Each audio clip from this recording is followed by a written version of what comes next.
Mulheres indígenas na sociedade colonial do Brasil. A gente vai falar sobre as mulheres indígenas Tupinambá, tá? O cotidiano feminino entre os tupinambás, ele foi visto a partir dos relatos dos viajantes, né, aqui no Brasil, que eles observaram a cultura indígena do Brasil colonial entre os séculos XVI e XVII. Era descrita a partir de um padrão teológico, de um pensamento teológico e de um princípio de que os brancos eram os eleitos de Deus e, por isso, superiores ao povo novo no continente, que os portugueses, né, conseguiram, né, adentrar nesses territórios. Como era o nascimento da mulher indígena ou da criança indígena? Contava com a presença de todas as mulheres. A participação mais importante era do pai. O marido, ele comprimia o ventre, ou seja, a barriga da esposa, para apressar o nascimento. Era interessante, gente, o cordão umbilical da criança, de sexo masculino, era cortado pelo pai. E muitas vezes eles usavam os próprios dentes ou pedras afiadas para cortar o cordão umbilical do menino. Eram apanhados, né, depois do cordão umbilical cortado, eles eram apanhados no rio. O pai ou o compadre achatava-lhes o nariz, né, com o polegar. Aí tem uma criança, né, vocês estão vendo, ó, o narizinho, vamos ver novamente, ó, o narizinho, tá? Depois de secos, os bebês eram untados com óleo e pintados com óleo de urucum e genipapo, que era uma fruta usada no meio, né, indígena. Chamada, Itamogavu. O que era isso? Isso é uma palavra indígena, tá? Era uma cerimônia de bom presságio para abrir os caminhos para o futuro guerreiro ou desenvolver uma mulher forte e sadia. Isso era uma cerimônia que eles faziam após todo esse ritual que eu falei anterior, né? Depois que eles eram secos, né, e pintados, eles passavam por essa cerimônia aqui, Itamongavu, que era uma cerimônia que eles faziam para desenvolver uma criança. Se fosse um sexo masculino, guerreiro; se fosse feminino, desenvolver uma mulher forte e sadia. O pai permanecia todo o tempo junto da esposa, não comia carne. É interessante que o costume era diferente do nosso.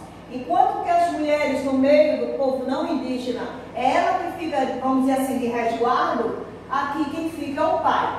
O pai permanecia ao lado da esposa, não comia carne, peixe e sal, só a farinha d'água, chamado oiki. Não trabalhava e esperava o umbigo da criança cair para não dar cólica, chamado tequiai, tá? Isso é uma palavra indígena também. A educação dos filhos. Nos momentos de choro contínuo, ou seja, a criança chorando continuamente, né, muito tempo, as mães colocavam algodão, pena ou madeira sobre a cabeça dos pequenos. Era o ritual que ela fazia, achando que eles iriam parar de chorar. Eram transportados geralmente em pedaços de pano chamado tipóia ou típia e mamavam durante 1 ano e meio. Um pedaço de pano que eles colocavam, né, onde eles carregavam a criança. Geralmente essa mama era mais dos meninos. Eles passavam mais tempo mamando. Após 1 mês, elas, né, as crianças retornavam após 1 mês, as mulheres indígenas, elas retornavam junto com seu marido ao trabalho. E aí está, né, algumas crianças indígenas. E aí eles faziam um rito de passagem. A partir do momento que a criança ele ficava até mais ou menos entre 11 anos, eles ficavam dessa forma, bem cuidada, como eu já falei em aula anterior, aprendendo a educação, né, com o convívio com a família indígena. Mas, para atingir a idade adulta, as meninas deveriam participar de um rito de passagem. Como é esse rito? É um rito meio doloroso para as meninas. Primeiro, elas cortavam os cabelos rentes à cabeça, ou seja, bem curtinha, com uma pedra afiada, ou osso de peixe. Subiam em uma pedra plana, onde os índios faziam os cortes na pele com dente de animal, das costas até as nádegas, formando uma cruz. Esfregavam cinzas da queima de abóboras selvagens. Qual era o objetivo desse ritual? Dar às futuras mães um ventre sadio e os filhos bem formados. Por isso que eles faziam esse ritual. Aqui está a mãe indígena, Tupinambá. E aí, como era o casamento dessas meninas, né? Desejando se unir, né, os homens se dirigiam a uma mulher. Poderia ser também uma mulher viúva ou uma donzela, que nunca tinha casado. E perguntava sobre sua vontade de casar. Se obtivesse um sim, ele falava com o pai ou o parente mais próximo, para obter permissão. E aí eles já eram considerados casados, tá? Não tinha cerimônia. Já os chefes podiam ter 14 mulheres, os chefes da população indígena, né? Eu lembro que a gente já falou que existia a poligamia, ou seja, casamento com várias mulheres. Então, só os chefes podiam ter 14 mulheres, sem causar estranhamento na população, né? Chamado poligamia, e eles faziam a poligamia de mulheres. Mais valentes, quanto mais esposas, eles eram considerados mais valentes, tá?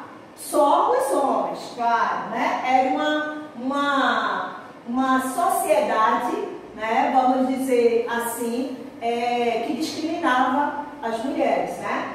Os homens protegiam suas mulheres de diversas formas. Longe da aldeia, eles andavam sempre juntos, ele caminhava na frente para protegê-las das ciladas. Já a mulher viúva, ela deveria casar-se com o irmão mais velho do falecido. Na ausência do seu marido, ela tinha que casar-se com o irmão mais velho. Na ausência desse irmão, ela se uniria ao parente mais próximo do marido. E aí está mais uma, né, indígena Tupinambá.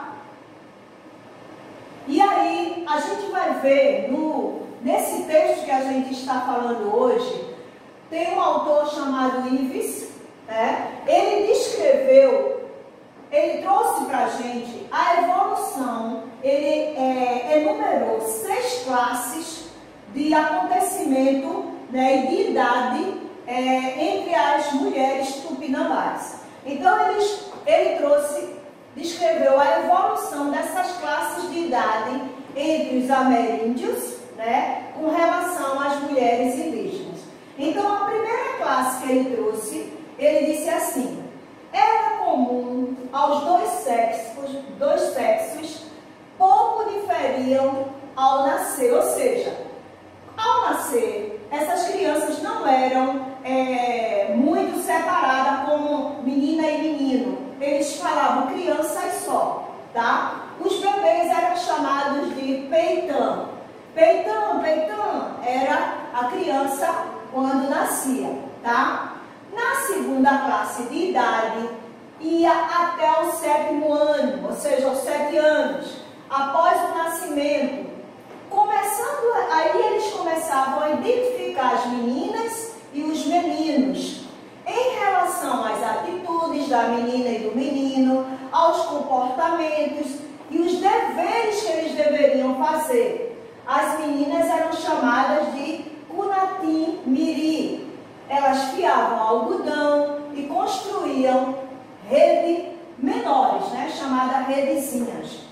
Na terceira classe de idade, entre 7 e 15 anos de idade, eles ganhavam o nome, aliás, as meninas ganhavam o nome de Kuninatim, Kunatim.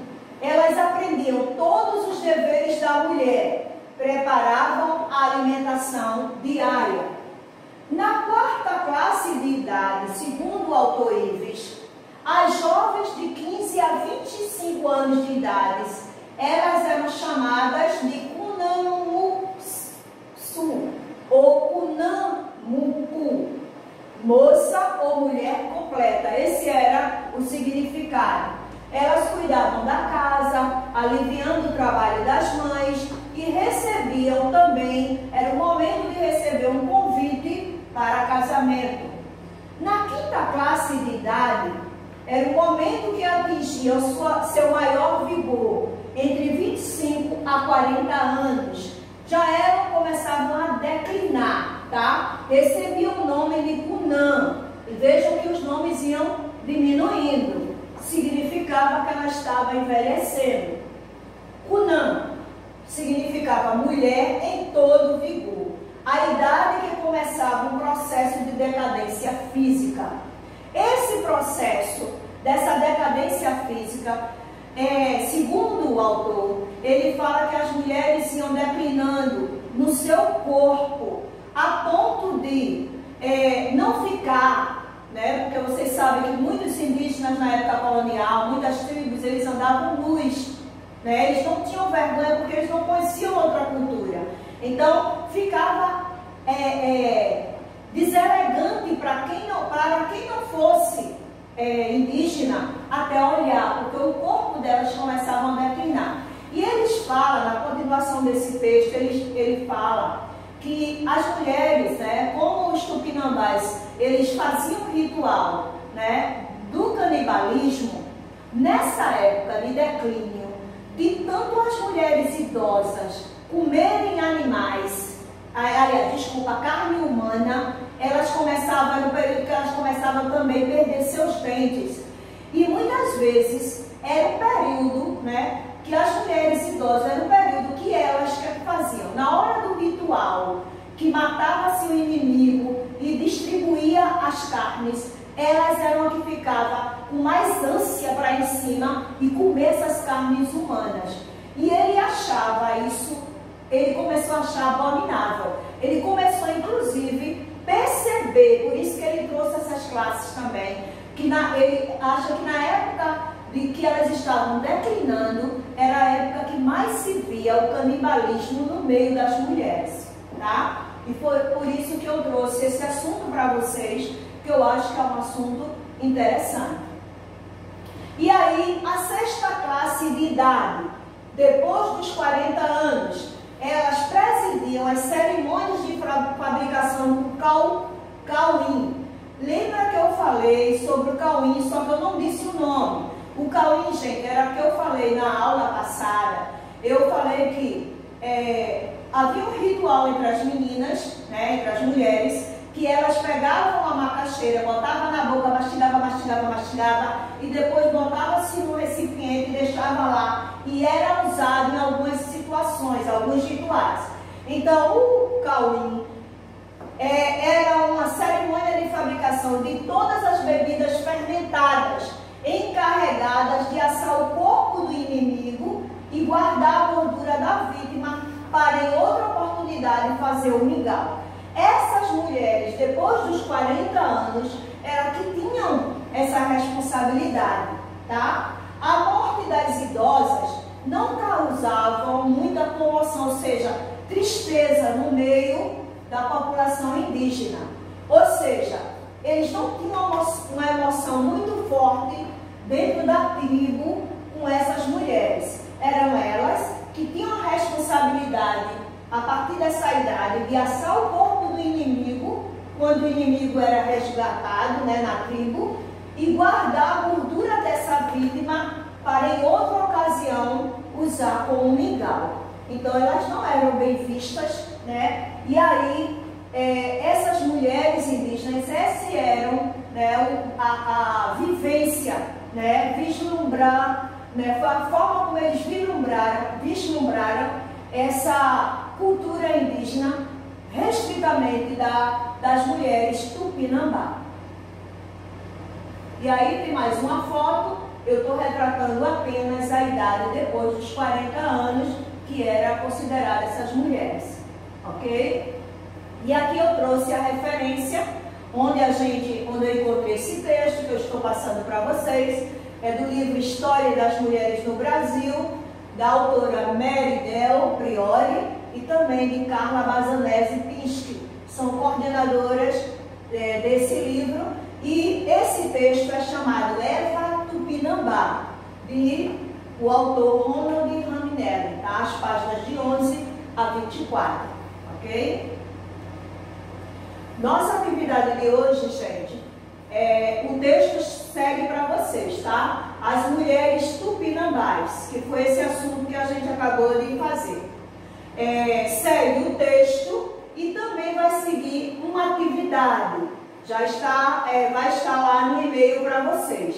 Essa atividade, vocês vão estar lendo esse texto, que é o mesmo assunto que eu dei a aula, acabei de dar aula. Vocês vão estar lendo, pensando e respondendo esse exercício. Após responder, vocês vão mandar para o e-mail para que eu possa corrigir, tá certo? E poder estar dando nota para vocês também, tá? E assim a gente vai terminando a nossa aula de hoje, tá? Espero que vocês fiquem bem. Estou com muita saudade de vocês, né? Mas é um momento importante. Espero que Deus continue abençoando vocês, protegendo vocês e a sua família, tá certo? Fiquem na paz e até a próxima aula.